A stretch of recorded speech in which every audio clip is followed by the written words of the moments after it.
లోపల ఎన్ని దెబ్బలు తిన్నా బహిరంగంగా భార్య చేతిలో దెబ్బలు తినటం ఎవరికైనా అవమానంగానే ఉంటుంది. ఫ్రాన్స్ అధ్యక్షుడు ఇమాన్యుయల్ మాక్రాన్ చెంప దెబ్బతిన్న వ్యవహారం అంతర్జాతీయ మీడియాలో ప్రస్తుతం హాట్ టాపిక్ గా మారింది. వియత్నాంలో విమానం దిగుతున్నప్పుడు భార్య బ్రిగిటే మాక్రాన్ చెంప చెల్లుమనిపించిన ఈ వీడియో సోషల్ మీడియాలో తెగ హల్చల్ చేస్తోంది. అయితే పాపం మాక్రాన్ మాత్రం భార్య బ్రిగిటే తనను కొట్టలేదని కవరింగించుకున్నారు.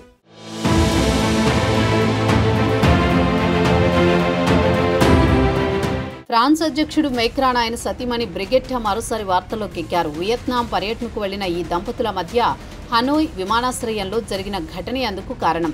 హనోయ్ విమానాశ్రయంలో దిగిన తర్వాత ఆమె మెక్రాన్ను మొహం పట్టుకుని నెట్టిన వీడియో సామాజిక మాధ్యమాల్లో వైరల్గా మారింది.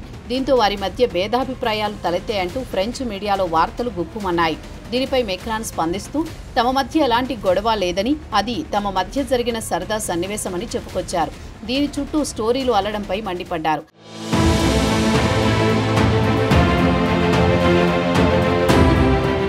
నిజానికి వీరి బంధం విచిత్రమైంది. ఒక్క చెంపదెబ్బతో జనం వారి పుట్టుపూర్వత్రాల గురించి రీసెర్చ్ చేస్తున్నారు. దీంతో ఈ దంపతుల ప్రేమాయణం మరోసారి వార్తల్లో నిలిచింది. ఫ్రాన్స్ అధ్యక్షుడు ఆయన సతీమణి బ్రిగిట్టే మెక్రాన్ల ప్రేమ కథ ప్రపంచవ్యాప్తంగా చర్చకు దారితీసింది. సాధారణ ప్రేమ కథలకు భిన్నంగా టీచర్ స్టూడెంట్ సంబంధంతో మొదలైంది. ఆ తర్వాత ఎన్నో సవాళ్లు ఎదుర్కొని ఒక పటిష్టమైన బంధంగా మారింది. మరో ముఖ్యమైన విషయం ఏమంటే వారి మధ్య వయసులో 24 ఏళ్ల వ్యత్యాసం ఉంది. ఆయనకు 47 సంవత్సరాలైతే మేడంకు 72 సంవత్సరాలు. బ్రిగేట్ కూతురికి క్లాస్మేట్ అయిన మెక్రాన్ నేరుగా తన ఫ్రెండ్ తల్లికే లైన్ వేశాడన్నమాట.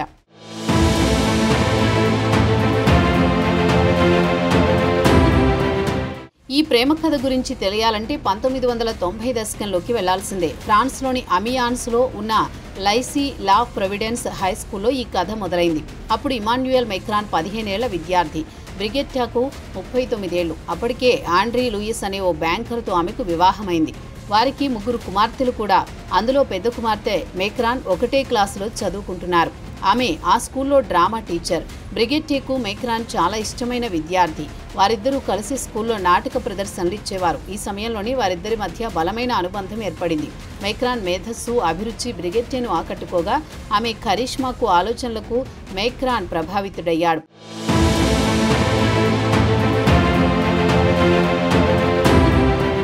బ్రిగిట్టే కూడా మొదట్లో ఈ సంబంధం తన పిల్లల జీవితాలపై ప్రభావం చూపుతుందేమో అని భయపడింది. అయితే ఈ ఎడబాటు వారి బంధాన్ని బలహీనపరచలేదు. మెక్రాన్ గ్రాడ్యుయేట్ అయిన తర్వాత వారి బంధం మరింత పటిష్టమైంది. 2006లో బ్రిగిట్టే తన మొదటి భర్త ఆండ్రే లూయిస్ అజియేర్తో విడాకులు తీసుకుంది.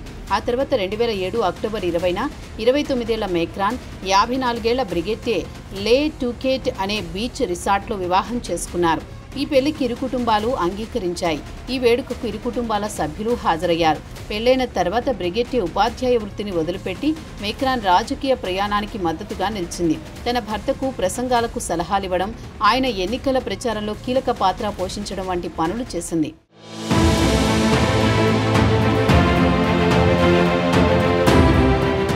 ఇమాన్యుయల్ మెక్రాన్ తన రాజకీయ జీవితంలో ఎదిగే కొద్దీ బ్రిగిట్టే ఆయనకు బలమైన మద్దతుగా, సన్నిహిత సలహాదారుగా నిలిచింది. అయితే మెక్రాన్ రేడియో ఫ్రాన్స్ అధిపతితో రహస్య సంబంధాలు కొనసాగిస్తున్నారని రూమర్స్ వచ్చాయి. వీటిని బ్రిగిట్టా తీవ్రంగా ఖండించారు. ఆ వ్యాఖ్యలు తనను ఎంతగానో బాధించాయని, తన జీవితంలో అత్యంత బాధాకరమైన క్షణాలు ఇవే అని తెలిపారు. తాజాగా మరోసారి రూమర్స్ వచ్చిన నేపథ్యంలో వాటికి చెక్ పెడుతూ మా ఇద్దరి ప్రేమ ఇంకా చెక్కు చెదరలేదు అవి ఇమాన్యుయల్ మెక్రాన్ సందేశం ఇచ్చారు. మళ్ళీ ఏమైందో ఏమో కానీ విమానం దిగుతుండగా చెంపదెబ్బ వారి మధ్య విభేదాలు అంటీముట్టనితనాన్ని చెప్పకనే చెప్పాయని అంటున్నారు విశ్లేషకులు.